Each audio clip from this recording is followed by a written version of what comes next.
অব্যাহত লোডশেডিংয়ের মধ্যেই বিদ্যুতের দাম বাড়ানোর প্রস্তাব করেছে বাংলাদেশ বিদ্যুৎ উন্নয়ন বোর্ড বিপিডিসি। পাইকারি মূল্যহার ৬ টাকা ৯৯ পয়সা থেকে বাড়িয়ে ১২ টাকা ৯১ পয়সা করতে চায় এই সংস্থাটি। সেই হিসেবে বিদ্যুতের মূল্যহার বাড়াতে হবে প্রতি ইউনিটে ৫ টাকা ৯২ পয়সা বা প্রায় ৮৫%। সংস্থাটির যুক্তি, এই খাতের ভর্তুকি তুলে দিতে হবে। তবে এমনটি হলে প্রভাব পড়বে সামগ্রিক জনজীবনে। সারা দেশে বিদ্যুতের চাহিদা ১৬,০০০ মেগাওয়াটেরও বেশি, যেখানে ঘাটতি থাকছে ২.৫ থেকে ৩,০০০ মেগাওয়াটের মতো। গরমের তাপমাত্রা বাড়তে থাকলে কঠিন হবে পরিস্থিতি সামলানো। এরই মধ্যে বিদ্যুতের পাইকারি মূল্য হার বাড়ানোর জোট প্রস্তুতি শুরু করেছে বাংলাদেশ বিদ্যুৎ উন্নয়ন বোর্ড বিপিডিবি। অত্যন্ত কম দামে ৫ টাকার মতো একটা ডিফারেন্স আছে সেলিং প্রাইস এবং বাইং প্রাইসের মধ্যে। এই কারণেই ভর্তুকি এবং সাবসিডি, অতিরিক্ত সক্ষমতা আছে, যে কারণে আমাদের ক্যাপাসিটি পেমেন্ট দিতে হয়। আরেকটি বিষয় হচ্ছে আমাদের চাহিদা সেভাবে বাড়ছে না, তো সে কারণে আমাদের একটা সক্ষমতা বসে থাকে। সবচেয়ে কম খরচের বিদ্যুৎ প্রথমে নিব, তারপর আমরা আস্তে আস্তে ব্যয়বহুল বিদ্যুতের দিকে যাব। সেটা আমরা করতে পারি না, কারণ হচ্ছে যে আমাদের ফরেন কারেন্সি রিজার্ভের সমস্যা থাকে। তখন আমাদের অনেক সময় তেল দিয়ে বিদ্যুৎ উৎপাদন করতে হয়। সংস্থাটি বলছে, বর্তমানে বিদ্যুতের পাইকারি মূল্য হার ৬ টাকা ৯৯ পয়সা। এই খাতে ভর্তুকি উঠিয়ে দিতে যা করতে হবে ১২ টাকা ৯১ পয়সা। অর্থাৎ বিদ্যুতের মূল্যহার বাড়াতে হবে প্রতি ইউনিটে ৫ টাকা ৯২ পয়সা বা প্রায় ৮৫%।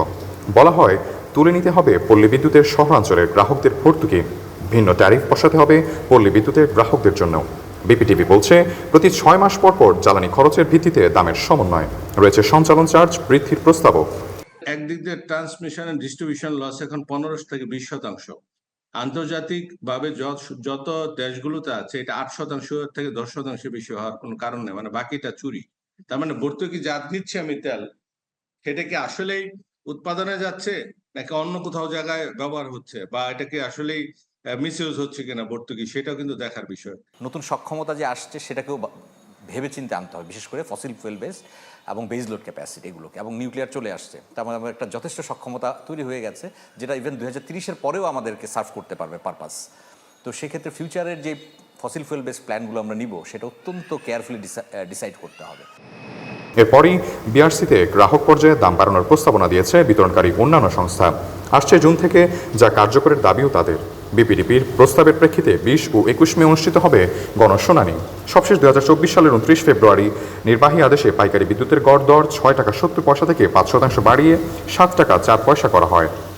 অন্যদিকে গ্রাহক পর্যায়ে দাম বাড়ানো হয়েছে প্রায় ৫.৫% হারে। সাইফুল ইসলাম, ডেস্ক রিপোর্ট, জনতার খবর।